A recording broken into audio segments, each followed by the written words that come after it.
Halo, assalamualaikum warahmatullahi wabarakatuh. Jumpa lagi dengan saya, Edi Kurniawan, di channel Janah TV. Di video kali ini kita akan membahas topik yang menarik ya, tentang 2024. Tapi sebelum kita lanjut ke videonya, pembahasannya maksud saya mau menjelaskan, mau menginformasikan dulu ya terkait suara saya. Suara mungkin nanti ada suara motor yang lewat begitu agak rame gitu ya, karena memang posisi kita saat ini di pinggir jalan, sangat pinggir jalan gitu kan. Jadi agak rame, tapi mohon dimaklumi lah ya suara motor, karena kita tidak mungkin stop motornya kan, untuk hanya sekedar supaya kita tidak terlalu bising di videonya. Jadi ya sudah, nanti dimaklumin saja, namanya juga kita hidup bersosial ya kak.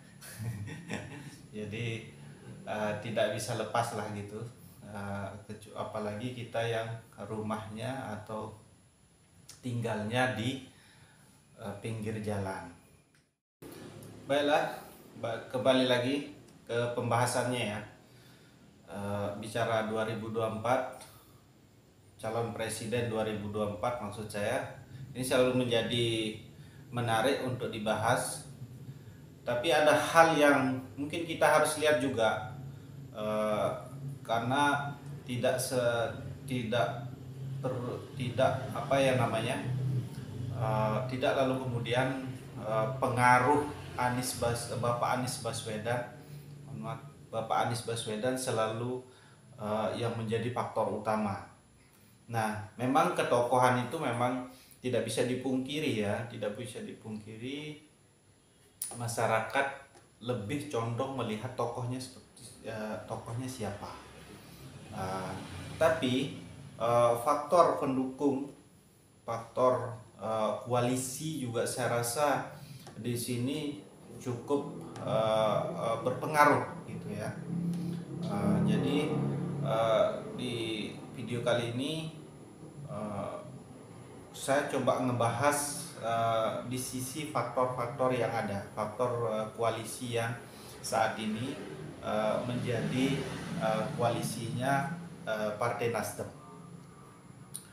Nah, berkaitan dengan itu,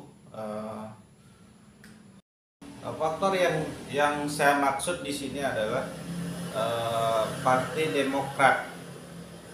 Karena kita ngebahas Jawa Timur, kita mau ngebahas Jawa Timur, jadi di situ kita melihat faktor Partai Demokrat itu cukup besar. Nah, kebetulan memang saya tinggal di daerah Jawa Timur gitu kan. Jadi saya cukup melihat bagaimana perkembangan suara Demokrat atau konsistensinya teman-teman di Jawa Timur di dengan tokoh-tokoh atau pemilih Demokrat gitu. Jadi di sini tidak, kalau kita bicara Jawa. Nah, tentu kita harus garis bawahi dulu di sini peluang Anies itu ketika, karena memang sekarang kan belum resmi diumumkan bergabungnya Partai Demokrat dan Partai Nasdem. Tapi ini kita bicara kalau seandainya koalisi ini memang betul-betul sudah terbentuk, Demokrat dan Nasdem. Nah, makanya jadi bicara Jawa Timur itu adalah lebih kepada Demokratnya, bukan Bapak Baswedan. Jadi pengaruh Demokrat di Jawa Timur yang akan bisa menyumbangkan suara terhadap pasangan Anies Baswedan dan wakilnya siapa nanti kita lihat perkembangannya cukup besar gitu. Nah, kenapa saya bilang bahwa Demokrat itu pengaruhnya besar? Ini tidak lepas dari kader Demokrat yang saat ini menjadi wakil gubernur di Jawa Timur, yaitu uh, siapa namanya, Kang Emil Dardak, ya, Emil Dardak. Dan Partai Demokrat ini salah satu yang memperkuat posisi Partai Demokrat di Jawa Timur.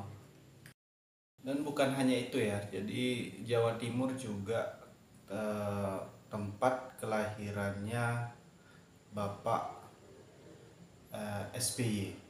Tentu memang ini tidak bisa lalu kemudian disangkut pautkan bahwa Jawa Timur pasti akan menang Demokrat, bukan, tapi lebih kepada mengacunya atau faktor pendukungnya lah ya, karena Jawa Timur tempat kelahirannya Bapak SBY, di mana Bapak SBY tersebut adalah pendiri Partai Demokrat, ya kita anggap tuan rumah lah ya, tuan rumah Bapak SBY gitu. Dan bukan karena faktor itu saja, tapi ada faktor juga yang membuat pasangan Anies atau Partai Demokrat berpasangan.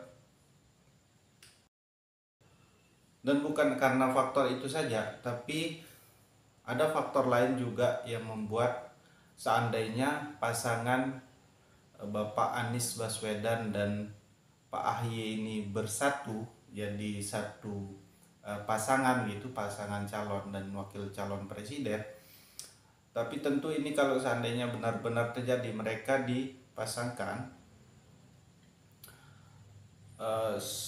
Anies dikenal sebagai sosok yang dekat. Kita bicara yang saat ini juga ini ya beredar lah ya, Bapak Anies itu dikenal sebagai sosok yang ke kelompok kanan. Nah, di kelompok kanan, dan Bapak AHY sebagai sosok yang kelompok tengah dan ke kiri. Nah, yang disebut lebih nasionalis kalau kita kutip bahasanya Refli Harun ya. Mohon maaf. Jadi, dan akan menjadi pasangan yang saling melengkapi. Jadi pasangan yang kanan dan kiri akan saling melengkapi. Belum lagi kita bicara antara satu akademisi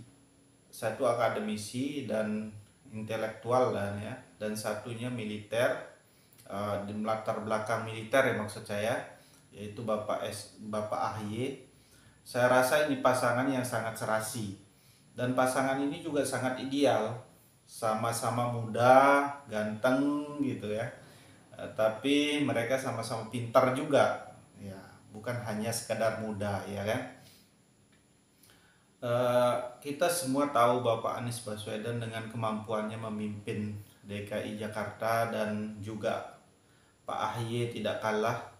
Pak AHY mampu menghadang kemarin yang kasus Partai Demokrat yang akan bahkan bukan akan ya, tapi sempat gitu mau diambil oleh Bapak Muldoko pada saat kemenangan ini juga diperkuat dari dukungan yang terus meningkat dari kalangan Nahdlatul Ulama Jawa Timur. Belakangan ini diklaim meningkat, sebagaimana diberitakan Tempo.co, karena belakangan ini ada pengumpulan aspirasi warga oleh Sekretariat Kolaborasi Indonesia atau SKI, disingkat SKI ya, dan aspirasi warga diambil semenjak bulan Juli 2002. Nah, jadi dari hasil survei, SKI mengatakan Bapak Anies mendapatkan persepsi positif dari warga karena dianggap berhasil menjalankan berbagai program mengentaskan kemiskinan di ibu kota. Nah, di antara warga desa yang ditemui aktivis SKI ini dalam berbagai acara musyawarah tradisional seperti pembukaan di semua elemen warga, banyak sekali warga yang mengikuti informasi tentang berbagai kemajuan ibu kota dari berbagai media karena tidak bisa dipungkiri pemberitaan di media sosial maupun di online banyak banyak sekali ya menayangkan hasil-hasil kerja atau prestasi Anies dalam membangun ibu kota dari yang terlihat maupun yang nggak terlihat. Hal ini wajar ketika banyak warga di Jawa Timur termasuk dari kalangan Nahdien NU Jawa Timur yang menaruh harapan besar bahwa Anies akan bisa memimpin negara ini. Tapi bukan saya bicara hari ini tidak baik ya atau pemimpinan ini tidak baik, tapi bicara 2024 adalah bicara masa depan dan membangun bangsa di depan untuk lebih baik dari hari ini adalah saya rasa ya harapan kita semua. Tentu kita semua menginginkan negara kita ini adalah terus berkembang, terus menjadi negara yang lebih baik, terus menjadi negara yang maju. Bahkan Thayyip Kartiwi selaku juru bicara SKI menjelaskan hasil temuan itu tidak terlalu mengagetkan pihaknya sebab saat ini wilayah Jawa Timur terjadi berbagai ketimpangan sosial ekonomi seperti nilai tukar hasil dari para nelayan dan petani sangat rendah katanya dan mempengaruhi tingkat kesejahteraan. Memang beberapa program yang dilakukan Anies sebagai gubernur DKI Jakarta dianggap sukses oleh sebagian masyarakat. Mungkin bukan hanya di Jawa Timur, tapi masyarakat pada umumnya di tanah air. Di antara program yang selalu jadi sorotan warga yaitu penataan kampung dan pembebasan pajak bumi dan bangunan. Nah, itu juga memang pernah ada pembahasan di media, salah satu media ya, yang Bapak Anies menjelaskan terkait masalah pembebasan pajak bumi dan bangunan. Nanti bisa dilihat di videonya ya, di wawancaranya. Dan Bapak Anies Baswedan membangun DKI Jakarta berdasarkan konstitusi, yaitu keadilan sosial bagi seluruh masyarakat Indonesia. Sepertinya isu ini belakangan jadi tren yang menarik bagi masyarakat karena memang masyarakat merasakan belakangan ini agak jauh dari keadilan. Lebih-lebih pada kebijakan pemerintah yang menaikkan harga BBM yang kemarin ya membuat masyarakat tambah berat karena tidak bisa dipungkiri semua sektor juga ikutan naik. Dari informasi di atas maka wajar kan kalau kita bisa mengatakan justru capres yang akan cukup berpeluang besar menang adalah Anies Baswedan. Tapi bukan berarti juga calon yang lain juga berpotensi. Calon yang lain tidak bisa menang, tapi berpotensi juga memenangkan Pilpres 2024. Berbalik kan kondisi nantinya. Kuncinya sejauh mana calon-calon yang ada yang bisa menarik perhatian masyarakat Indonesia tergantung visi misi dari mereka seperti apa. Saya kira itu saja dulu yang kita bahas di video kali ini.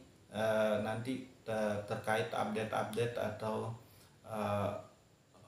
peluang-peluang Bapak Anies atau calon-calon lain di daerah-daerah lain ya, di provinsi-provinsi lain kita nanti update. Coba kita cari informasinya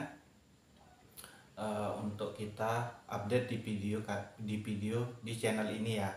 Jadi jangan lupa untuk teman-teman terus tonton channel ini supaya kita bisa sharing ya,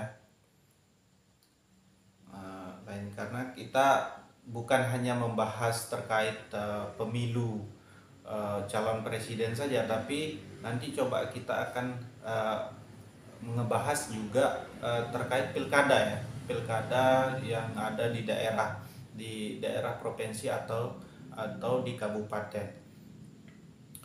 Oke, itu saja yang mungkin saya bisa informasikan. Ya, lagi-lagi ini bukan sebuah pemikiran yang luar biasa, tapi ini suara dari saya, suara dari rakyat Indonesia gitu ya. Dan lebih kepada suara ya kita anggap suara netizen lah gitu ya, lebih kerennya gitu kan ya. Mudah-mudahan uh, apa yang kita bicarakan, apa yang kita informasikan saat ini bisa berguna bagi teman-teman lainnya. Itu saja saya rasa video kali ini. Terima kasih yang sudah nonton videonya. Nanti kita akan kembali lagi. Assalamualaikum warahmatullahi wabarakatuh.